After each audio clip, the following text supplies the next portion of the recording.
Atenção servidores da Universidade de Pernambuco. Esse vídeo tem o objetivo de passar informações sobre a mesa específica que aconteceu dia 7 de maio.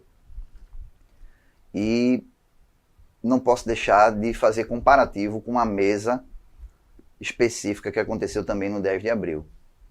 No intervalo entre essas duas mesas, aconteceram também duas reuniões técnicas com a equipe da SAD.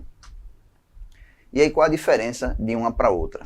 Na Assembleia do dia 17 de abril, a gente passou informação para os servidores que o governo do estado apresentou uma contraproposta, baseada em incorporação da gratificação pares, aplicação de um somatório de percentuais de 2024 a 2026 de 16,3% em média, fazendo com que no começo da carreira alguns servidores recebessem menos de 16, classe 1 faixa A, aumento na gratificação de plantão. Mas resumindo, nenhum item relacionado à reestruturação do PCCV. Eu, juntamente com a comissão, reivindicamos respostas em relação ao nosso pleito, um pleito defendido em assembleia, um pleito onde ofícios foram enviados. A Universidade de Pernambuco também enviou documento construído por uma comissão composta por servidores. Então, informação, reivindicação oficial da universidade e do sindicato tinha. O governo que não deu prioridade e não deu resposta alguma. Mesmo assim, foi reivindicado que na próxima mesa, dia 7 de maio, respostas fossem dadas em relação a essa questão da reestruturação do PCCV, principalmente em relação ao reenquadramento por tempo de serviço, reconhecimento de titulação para todos os servidores de nível elementar, médio e superior. A gente focou também nesse dia 10 de abril na extensão do perigo laboral, e no ofício que foi enviado, além desses 3 itens, a gente fez também pontuações, reivindicações voltadas a se é para fazer uma análise da contraproposta do governo, então a pares tinha que sofrer a influência percentual que fosse dada no salário base, assim como a lei da pares fala, um ganho real fosse aplicado e também tivesse algum dispositivo que a gente pudesse trabalhar diante de um cenário melhor para 24, 25 e 26, em comparativo com o projetado do IPCA. Bom, aconteceram as 2 reuniões técnicas. Depois disso aí, cenários foram apresentados, foram discutidos, e no dia 7 de maio, eu, juntamente com a comissão, estivemos lá. Qual foi a diferença?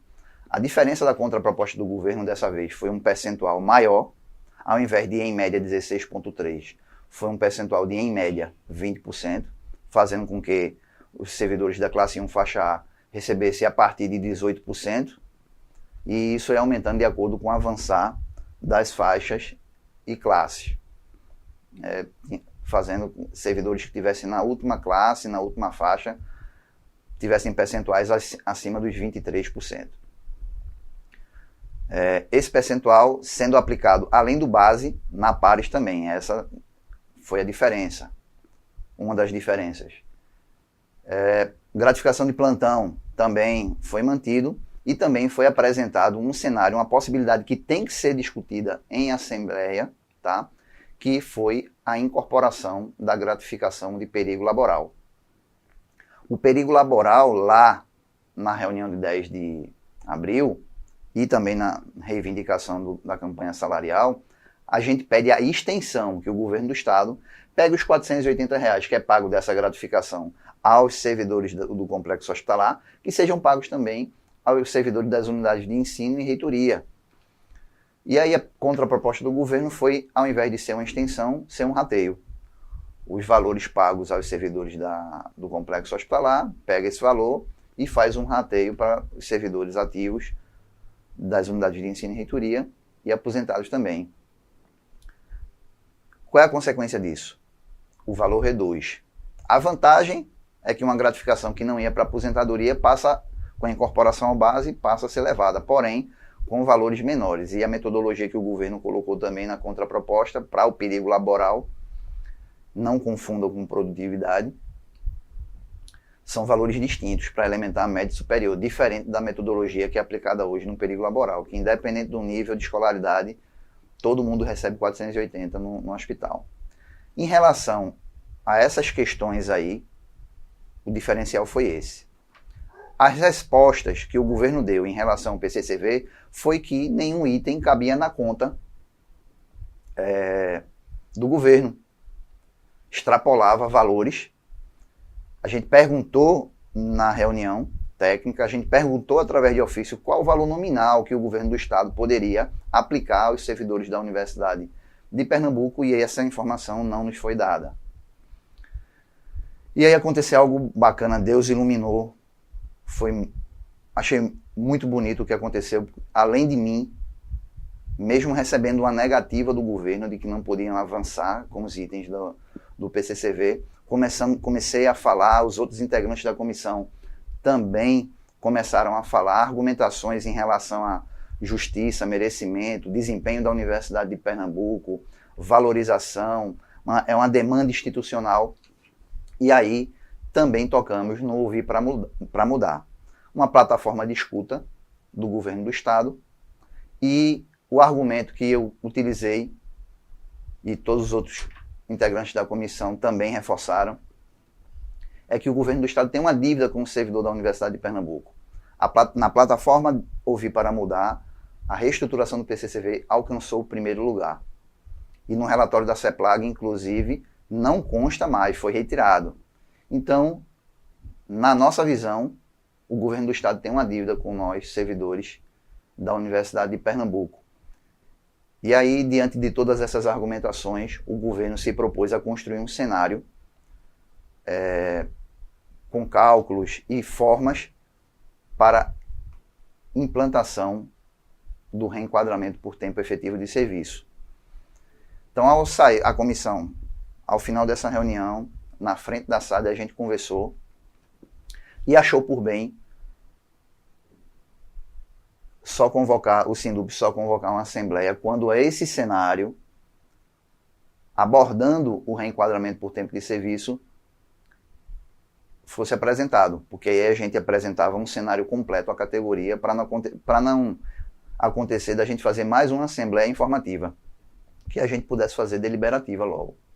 Então esse foi o encaminhamento da comissão. Só que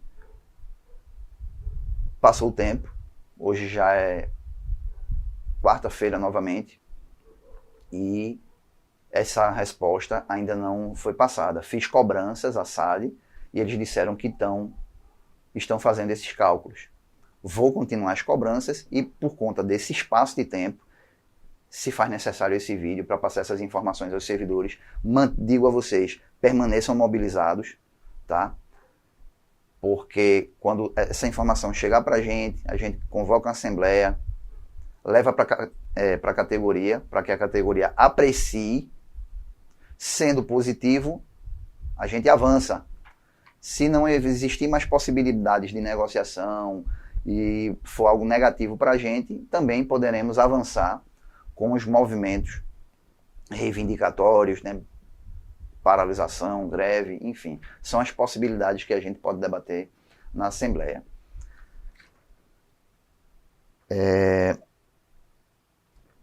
Nesse momento agora, diante de todas as explicações, vai aparecer aí na telinha de vocês tabelas com valores nominais, os percentuais entre classes, faixas, valores voltados à gratificação de plantão e também um cenário. As últimas tabelas têm um cenário voltado à incorporação da gratificação de perigo laboral. Não é produtividade, perigo laboral. Os 480 que é pago aos servidores do complexo hospitalar. Então, acompanhe essas tabelas e depois daremos continuidade com respostas às perguntas dos servidores.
Bem, servidores, vocês puderam apreciar as tabelas, né, que eu informei, com todos os valores nominais, percentuais, né, constam nas tabelas percentuais entre faixas, classes, mudança nos percentuais entre matrizes, nível médio, elementar e superior, né, tem um primeiro cenário sem incorporação do perigo laboral e um segundo cenário com incorporação do perigo laboral. E neste momento agora vou responder a perguntas feitas em grupos e nas mídias sociais do SINDUP. Tem uma pergunta que tem relação com ganhos nos itens relacionados ao PCCV. O servidor ficou com dúvida se existia alguma possibilidade de um servidor ganhar mais em relação ao outro, em detrimento do outro. A minha visão é a seguinte: para que todos os servidores recebam ganhos parecidos um com o outro, tem que acontecer todos os dispositivos, todos os itens simultâneos. Então, para a reestruturação do PCCV, a gente discutiu, são 6 itens, e eles têm que acontecer todos ao mesmo tempo.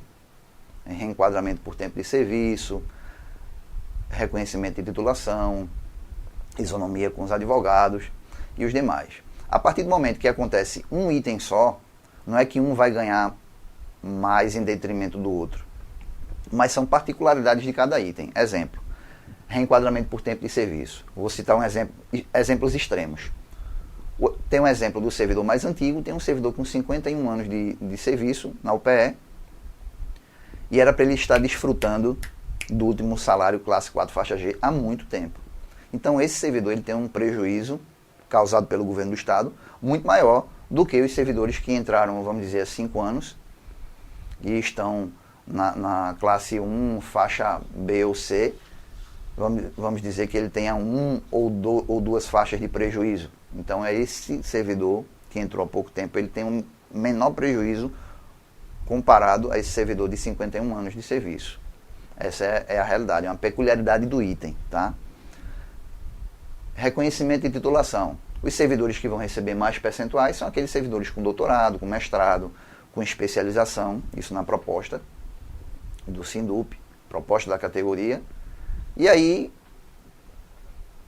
tem relação com quem tem aquela titulação ou qualificação. Não tem essa questão de que um ganha mais em detrimento do outro. Tá? Então, essa é a primeira resposta.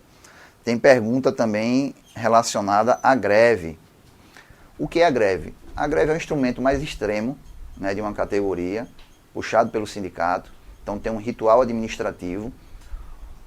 A partir do momento que está deflagrado em assembleia, o sindicato tem que informar, oficializar o governo, né, as secretarias, e o início dessa greve tem que acontecer com 72 horas úteis após essa oficialização.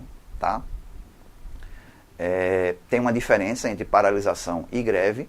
A paralisação ela tem hora para começar e para acabar. A greve tem hora para começar e para acabar a greve tem que acontecer uma outra assembleia. Tá? E esse final de greve, numa outra assembleia, pode acontecer por avanços nas reivindicações e pode acontecer por ordem judicial ou alguma outra conjuntura política. Tá? Então essa é a diferença aí de greve e paralisação. Risco. O risco a gente não tem como dar garantia, por exemplo, do ponto. O ponto pode ser cortado do servidor. A gente naturalmente vai tentar negociar, mas garantia de 100% o sindicato não tem como dar. Tá? Nem departamento jurídico. Até mesmo quando existe uma decisão judicial de que aquela greve não pode continuar, e aí os elementos, o sistema judiciário aponta, a gente tem que fazer uma nova assembleia e encerrar por conta de multas diárias e penalidades aos servidores e ao sindicato. Uma pergunta sobre questão de voz e voto nas assembleias. O atual estatuto, ele foi atualizado, o primeiro, né? Estava bem antigo, teve uma atualização em 2017, então foi feita uma assembleia especificamente para isso, teve convocação e foi feito esse ajuste, essa atualização. Naturalmente está precisando de novas discussões, novas atualizações. A pandemia, por exemplo, trouxe um cenário diferente para a gente, mas é um momento que tem que essa nova atualização do Estatuto vai ficar um pouco mais para frente. Hoje, o que é que diz? Servidores que têm voz e voto nas assembleias do Sindup são aqueles servidores filiados. Então, aquele servidor que quer garantir, além da voz, o voto, vai lá se filie, é 1% do salário base, descontado na folha, é um ato voluntário e fortalece a luta da categoria.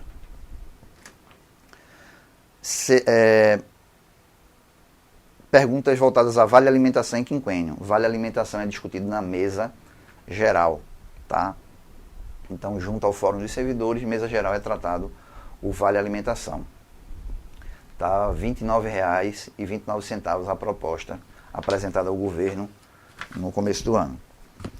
Quinquênio era uma gratificação que a gente recebia, mas em 2008 houve uma negociação à época, né? Assim como nesse momento o governo do estado está propondo incorporações de gratificações, lá em 2008 teve a incorporação do quinquênio e as últimas respostas voltadas ao quinquênio, a volta desse quinquênio, estão em cima de que foi incorporado fruto de negociação com o sindicato da época e que não tem sentido e alegam inclusive impossibilidades perante a Procuradoria-Geral do Estado, mas entendo eu que é questão de prioridade de governo. Uma pergunta voltada a retroativo do pagamento. Esses percentuais que estão sendo apresentados pelo governo são percentuais levando em consideração o início deste atual governo, né? De janeiro de 23 para cá. Nessa negociação que a gente está acontecendo agora, o governo tem intenção de colocar até o final de maio todos os projetos de lei para a LEP, fruto de negociação com os sindicatos, para que em junho comece a pagar. Fizemos essa pergunta lá na SAD, se porventura extrapolar o Sindup, né, as negociações extrapolarem o mês de maio.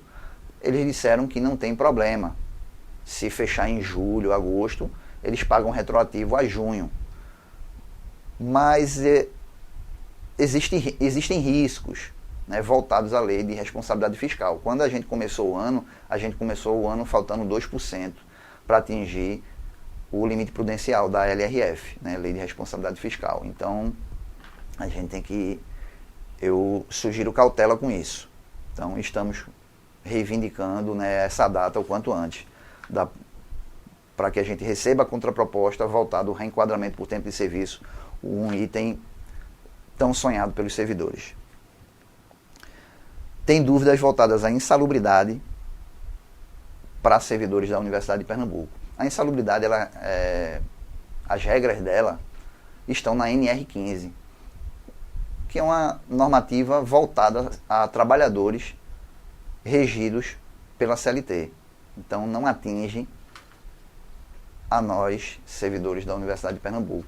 Uma gratificação em analogia à insalubridade é o risco de vida, que a gente recebia, e alguns recebem ainda, né, até pouco tempo atrás.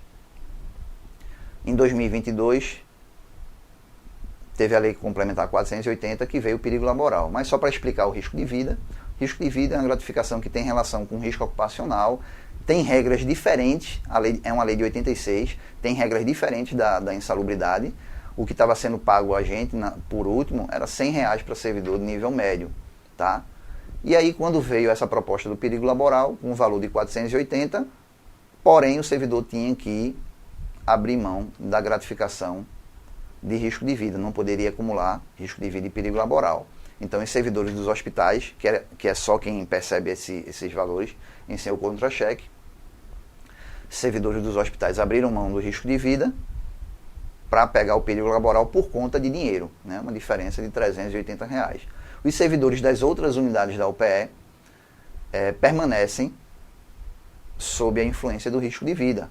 Então, aquele servidor que exerce uma atividade que existe a exposição a algum risco ocupacional, procure, se não recebe, faça o requerimento lá no RH, procure sua gerência para poder viabilizar essa análise, né, pelo setor de saúde e segurança do trabalho, para que os profissionais devidos façam a análise da tua atividade laboral e, sendo assim, encaminha para o percebimento desses valores, tá? Tem uma outra pergunta voltada à averbação por tempo de serviço.